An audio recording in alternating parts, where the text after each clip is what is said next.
Paz y bien, queridos hermanos y hermanas. Nos encontramos nuevamente en este camino dominical que compartimos como familia en esta serie Con los pies en la tierra y el alma en el cielo en clave franciscana, desde el corazón de la provincia Virgen María, Madre del Buen Pastor en Colombia.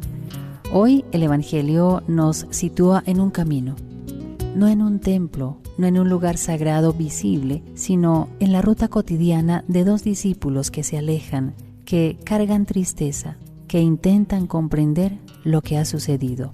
Y allí, precisamente allí, donde parece que todo se ha derrumbado, Dios sale al encuentro. Dispongamos el corazón para escuchar, porque este Evangelio no solo se proclama, se recorre. Nos acompaña en este episodio Fray William de Jesús Giraldo, de la Orden de Frailes Menores Capuchinos. Bienvenidos. Lectura del Santo Evangelio según San Lucas. Aquel mismo día, el primero de la semana, dos de los discípulos de Jesús iban caminando a una aldea llamada Emaús, distante de Jerusalén unos 60 estadios.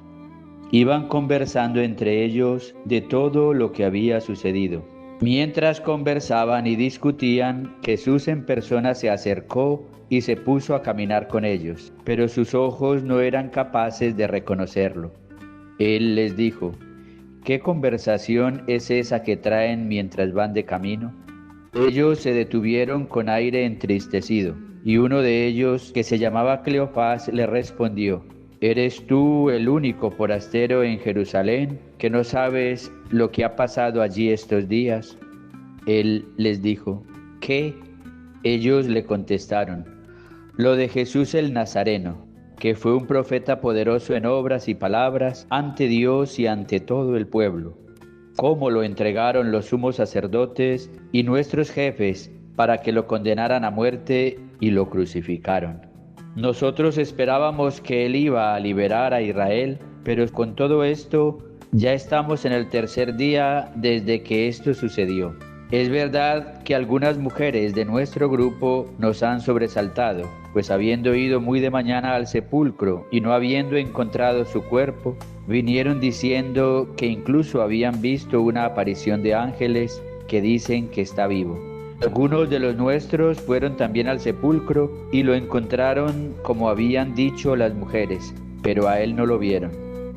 Entonces Jesús les dijo: qué necios y torpes son para creer lo que dijeron los profetas. ¿No era necesario que el Mesías padeciera esto y entrara así en su gloria? Y comenzando por Moisés y siguiendo por todos los profetas, les explicó lo que se refería a él en todas las Escrituras. Llegaron cerca de la aldea a donde iban y él simuló que iba a seguir adelante, pero ellos lo apremiaron diciendo: quédate con nosotros, porque atardece y el día va de caída. Y entró para quedarse con ellos. Sentado a la mesa con ellos, tomó el pan, pronunció la bendición, lo partió y se lo iba dando. A ellos se les abrieron los ojos y lo reconocieron, pero él desapareció de su vista. Y se dijeron el uno al otro: ¿no ardía nuestro corazón mientras nos hablaba por el camino y nos explicaba las Escrituras? Y levantándose en aquel momento, se volvieron a Jerusalén, donde encontraron reunidos a los 11 con sus compañeros, que estaban diciendo: era verdad, ha resucitado el Señor y se ha aparecido a Simón. Y ellos contaron lo que les había pasado por el camino y cómo lo habían reconocido al partir el pan. Palabra del Señor. Gloria a ti, Señor Jesús. El relato de Emaús es, en muchos sentidos, el retrato del alma humana después de la cruz. Dos discípulos caminan, pero no avanzan interiormente. Hablan, pero no comprenden. Recuerdan a Jesús, pero ya no esperan en Él. Su problema no es la falta de información, sino la pérdida de sentido. Y, sin embargo, el resucitado se hace el encontradizo. El resucitado no se revela de manera espectacular ni obliga a creer. Su modo es otro. El Señor prefiere la pedagogía discreta de la cercanía paciente. Se hace compañero de camino. Entra en el ritmo de sus pasos. El Señor escucha la tristeza de estos discípulos y habita su conversación. Acoge su desconcierto y sale al encuentro de su dolor, y desde ahí comienza a abrirles el sentido de las Escrituras. Hay una clave profundamente teológica aquí, es decir, una clave decisiva para comprender el modo como Dios actúa y salva. Cristo no solo se acerca a consolar, sino que revela el sentido de lo ocurrido a la luz del designio de Dios.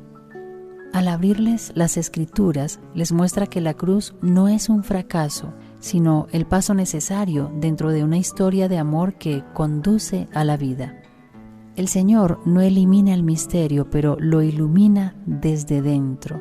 No suprime la oscuridad, pero enciende en ella una luz que permite comprender. Por eso el corazón comienza a arder, porque la verdad revelada no es una idea, sino es una presencia que transforma. La fe pascual no nace de evitar el sufrimiento, sino de descubrir que incluso allí hay un camino de gloria.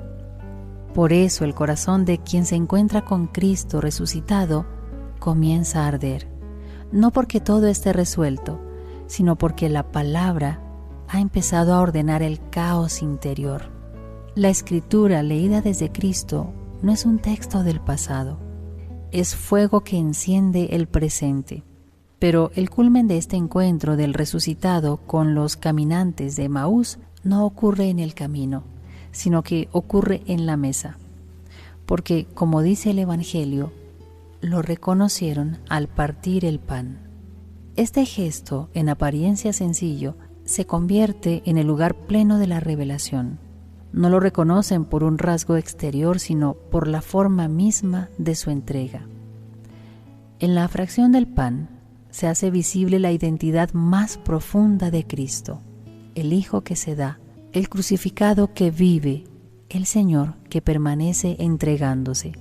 Aquí tocamos un punto central del misterio cristiano. La Iglesia ha reconocido siempre en este gesto el sacramento de la Eucaristía. No se trata solamente de un signo que recuerda, sino de una presencia real y eficaz. Cristo mismo se hace presente bajo las especies del pan como alimento que sostiene, como sacrificio que se actualiza, como comunión que edifica la Iglesia. El mismo que fue entregado en la cruz es el que ahora se entrega sacramentalmente. No hay ruptura, sino continuidad. La Pascua de Cristo se hace contemporánea, se hace accesible, se hace operante. Nos dice también el Evangelio que en el momento mismo en que lo reconocen, el Señor desaparece de su vista. No es ausencia, sino un modo nuevo de presencia. Ya no está ante ellos como antes, pero ahora está en ellos de un modo más profundo. La fe ha alcanzado su madurez. Ya no depende de una evidencia sensible, sino de la comunión interior. Lo que antes era compañía exterior, ahora se ha vuelto vida compartida. Y así comprendemos que el culmen del encuentro con Cristo no es simplemente verlo, sino recibirlo. No es solamente escucharlo, sino entrar en comunión con Él. Desde la espiritualidad franciscana, este evangelio adquiere una luz particularmente hermosa.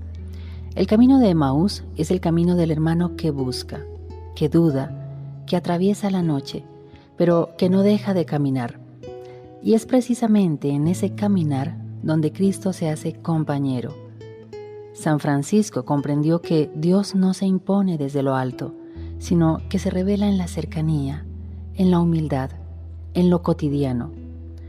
Por eso amó profundamente la Eucaristía, porque allí San Francisco veía al Señor que se abaja, que se hace pan, que se deja recibir. Reconocer a Cristo al partir el pan es aprender a descubrirlo en lo sencillo, en la fraternidad, en la mesa compartida, en la vida entregada. Para el corazón franciscano, la fe no es solo comprensión, es relación. No es solo doctrina, es encuentro. Para el corazón franciscano, la fe no es solo verdad, es presencia que transforma la vida en don. Y así como los discípulos, también nosotros estamos llamados a pasar de la tristeza a la comunión, del aislamiento a la fraternidad, del desencanto a la misión. Veamos, hermanos, cuál es la aplicación práctica para nuestra vida. Hoy el Señor nos hace una pregunta muy concreta. ¿En qué camino estamos caminando? Tal vez también nosotros llevamos conversaciones interiores que están marcadas por la desilusión, por preguntas sin respuesta, por esperanzas que parecen haberse apagado. Este Evangelio nos recuerda que Cristo no nos abandona en esos caminos. El Señor se acerca, escucha, ilumina y se queda si lo invitamos. Pero hay un paso decisivo. Tenemos que pasar del camino a la mesa, es decir, abrir espacio real para el encuentro con Él, en la palabra, en la Sagrada Eucaristía, en la vida compartida con los hermanos. Porque solo quien lo reconoce vuelve, y los discípulos regresan a Jerusalén, de la huida a la misión, pasan de la tristeza al anuncio. La Pascua siempre produce ese movimiento, del corazón herido al corazón enviado. Por eso digamos hoy, Señor Jesús, compañero de camino, tú que te acercas a nuestras rutas marcadas por la duda y el cansancio, camina también hoy con nosotros, abre nuestra inteligencia para comprender las Escrituras y enciende nuestro corazón con el fuego de tu palabra. Quédate con nosotros, Señor, porque atardece en tantas dimensiones de nuestra vida. Enséñanos a reconocerte en el partir el pan, en la Eucaristía, en la fraternidad, en lo sencillo de cada día. Haznos, al estilo de San Francisco, hombres y mujeres de encuentro, capaces de descubrir tu presencia viva y de llevarla con alegría a los demás. Amén. Hermanos, gracias por compartir este momento de encuentro con la palabra.